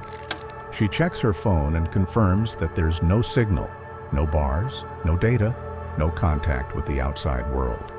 The realization settles in quietly. From this point on, she is completely alone. At 9:15 a.m., Jessica begins setting up her equipment. The dashcam continues recording as she moves in and out of frame, carrying cameras, tripods, and monitoring devices. She narrates into her handheld recorder as she moves through the site, documenting her setup methodically. Trail Camera 1 is positioned overlooking the main game trail, the most obvious route for large animals moving through the area. Camera 2 covers the narrow creek crossing where she had discovered the footprints the previous day. Camera 3 is placed to monitor the clearing marked by the splintered branches, a spot that still shows signs of recent disturbance. For a brief moment, one camera feed flickers as if reacting to motion, then stabilizes. By 11:30 a.m., Jessica has completed her setup and returns to her vehicle to monitor the feeds from her trail cameras. The dashcam captures her reviewing the live video streams on her laptop, occasionally making notes in a field journal. For nearly 4 hours, nothing happens. The trail cameras record the normal activities of forest wildlife, a few squirrels, a pair of ravens, a black-tailed deer that approaches one of the cameras before being startled away. But every so often, the ambient audio drops for a split second. Then at 3:47 p.m., everything changes. Jessica is reviewing footage from Trail Camera 2 when movement on the main road catches her attention. The dashcam captures her sudden alertness as something large crosses the logging road approximately 200 yards ahead of her position. She instinctively reaches for her binoculars, trying to focus on the shape moving between the trees. The figure is visible for only a few seconds before disappearing into the forest on the opposite side. But those few seconds are enough to confirm Jessica's worst fears and greatest hopes simultaneously. The creature is massive, easily 7.5 feet tall, with a broad, muscular build covered in dark, coarse hair. The treetops sway after it passes, though the air itself is still. She exhales sharply, realizing what she has just seen, a mixture of awe and terror running through her. It's real, everything she came here searching for. That realization seems to override caution. She grabs her handheld camera and exits the vehicle, leaving the engine running and the dashcam recording. This decision, to leave the safety of her SUV and pursue the creature on foot, will prove to be the beginning of the end. The dashcam shows an empty driver's seat, the forest visible through the open door. Jessica's voice drifts from deeper in the woods as she describes following a trail marked by broken branches and crushed vegetation. For several minutes, only her faint commentary and the quiet hum of the forest are audible, until at 3:52 p.m., her tone changes. She reports seeing something standing about 50 yards ahead, silent and motionless, watching her.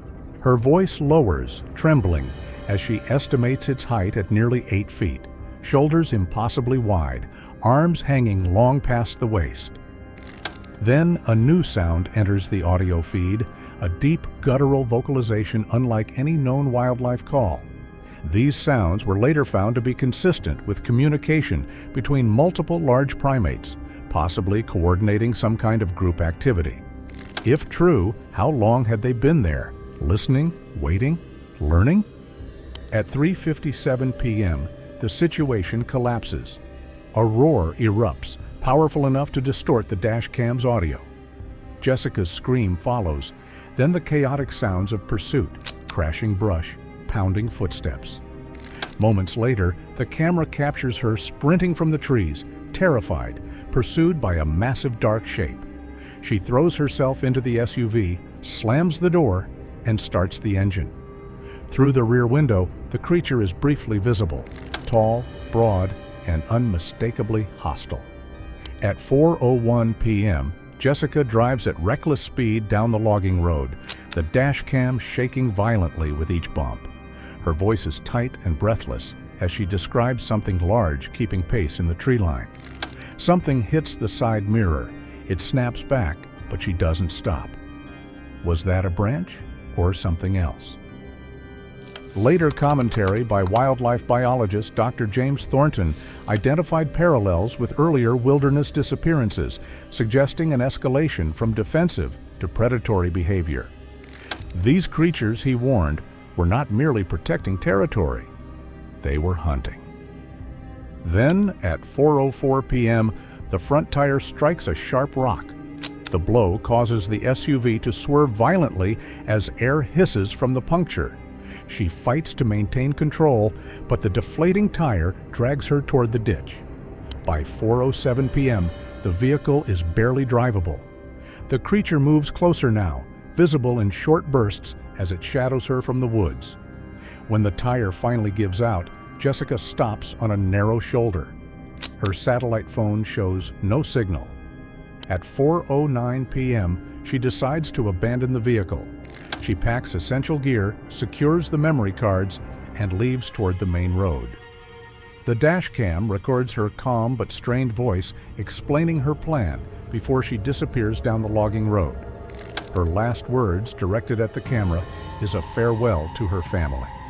The SUV remains still as the timestamp advances: 4:15 p.m., 4:16 p.m., 4:17 p.m. At 4:18 p.m., movement stirs behind it. The dashcam keeps recording as the light fades and the forest grows unnaturally quiet. By 4:33 p.m., the silence is broken by distant cries. Jessica's voice calling for help. At 4:35 p.m., the forest falls silent again. The dash cam continues to record the empty road, its lens fixed on the stillness that follows. This time, the silence doesn't break. However, an audio analysis later revealed that the apparent silence following Jessica's last scream was not truly silent. Using advanced filtering techniques, they isolated sounds below the normal range of human hearing, infrasonic frequencies suggesting large animals moving through the forest. Slow, deliberate movements from multiple sources. At 5:50 p.m., as shadows begin to lengthen across the logging road, something extraordinary happens. The dash cam captures a figure emerging from the forest, not the massive creature that had been hunting Jessica, but Jessica herself. She appears at the edge of the camera's field of view, moving slowly and unevenly toward her SUV. Something is clearly wrong. Jessica's posture is hunched, her left arm pressed tightly against her torso as if to stem bleeding. Her clothes are torn and smeared with dirt, and dark stains spread across her shirt and jacket. Her right leg drags slightly with each step, suggesting an injury severe enough to impair her movement. When she reaches the vehicle, the dash cam captures her leaning heavily against the door for support before pulling it open. She breathes in short, shallow bursts, clearly in pain, but remains focused. Despite her condition, her actions are deliberate. She rummages through her gear, removing memory cards from her cameras and checking each one as though verifying what's been recorded. There's no sign of panic in her expression now, only exhaustion and grim determination. Her face is pale, streaked with dirt and blood, and her hands shake from either pain or shock. Still, she continues working, hiding 3 memory cards in specific places around the SUV. One taped under the dashboard, another wedged behind the spare tire, and a third inside the first aid kit. The fourth, containing the most recent footage, she keeps with her handheld camera. At 5:54 p.m., Jessica speaks for the last time. Her voice is weak but steady as she says that someone needs to know what's happening here. Someone has to understand. She closes the SUV door, steadies herself against it for a moment, then turns toward the forest once more. Limping heavily, she disappears into the trees, leaving the dash cam recording the empty clearing behind her. A low, distant thud follows a few seconds later, something heavy hitting the ground. Then, silence again.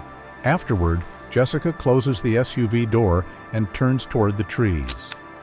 At 5:57 p.m., the dash cam records her final movements, walking with a strangely rigid gait, heading straight into the darkest part of the forest until she disappears from view. The dash cam continues recording, its battery slowly draining as the hours pass. The timestamp advances through the evening, 6 p.m., 7 p.m., 8 p.m. Darkness falls over the forest, and the camera's night vision mode activates, casting everything in an eerie green glow. Tiny glints, like eyeshine, appear at the edge of the frame, then vanish when the wind stirs. At 11:23 p.m., the dash cam captures its final significant footage. Something large moves through the trees behind the abandoned SUV, a massive bipedal figure that pauses at the edge of the clearing. For nearly 30 seconds, the creature stands motionless, as if studying the abandoned vehicle. Then it turns and disappears back into the forest. Before it's gone, the camera catches a brief reflection, metal, not fur, flashing on its arm. A tool or something taken from her gear? The dash cam continues recording until 3:47 a.m. on October 18th, when its battery finally dies. The screen goes black, ending 73 hours of continuous documentation that would later become crucial evidence in one of the Pacific Northwest's most disturbing missing person cases. October 20th, 2023 dawned clear and cold in the Mount Baker wilderness. Jessica Marcial had been missing for 4 days, and the search effort coordinated by the Whatcom County Sheriff's Office after being alerted by her editor. The search teams had been working systematically through the area where Jessica's cell phone had last pinged a tower, but the rugged terrain and dense forest made progress slow and dangerous.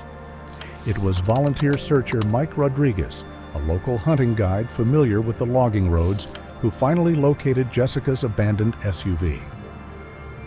Rodriguez immediately contacted the sheriff's office using his satellite radio, and within 2 hours, the abandoned SUV was surrounded by investigators and search teams. The dash cam was still in place, its battery dead, but its memory card intact. Jessica's professional camera equipment was present and undamaged. Her personal belongings, wallet, identification, spare clothes, were all accounted for.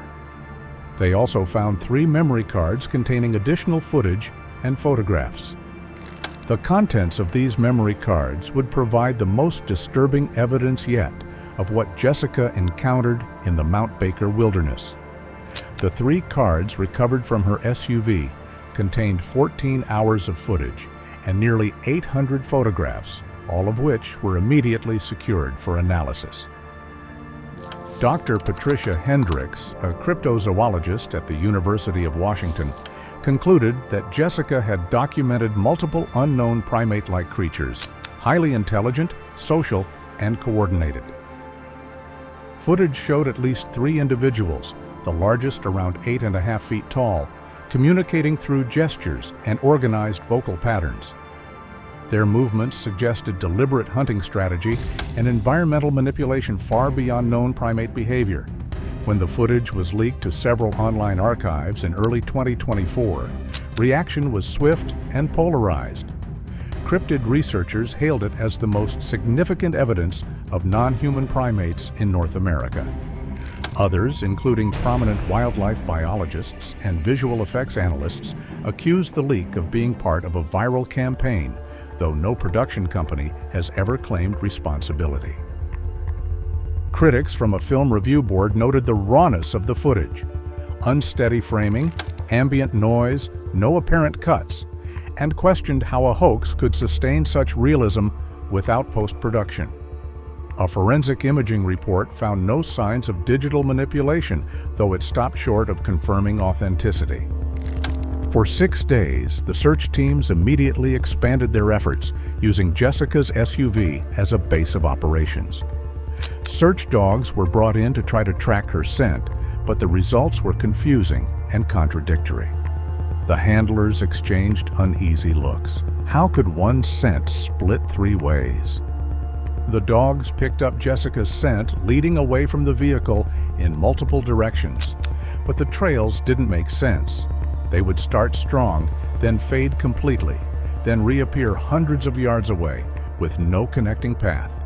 It was like she had been carried through the air between scent points. The helicopter searches proved equally frustrating. Despite covering over 200 square miles of wilderness, the aerial teams found no trace of Jessica or any signs of her passage through the forest. After 2 weeks of intensive searching, the official search and rescue operation was suspended.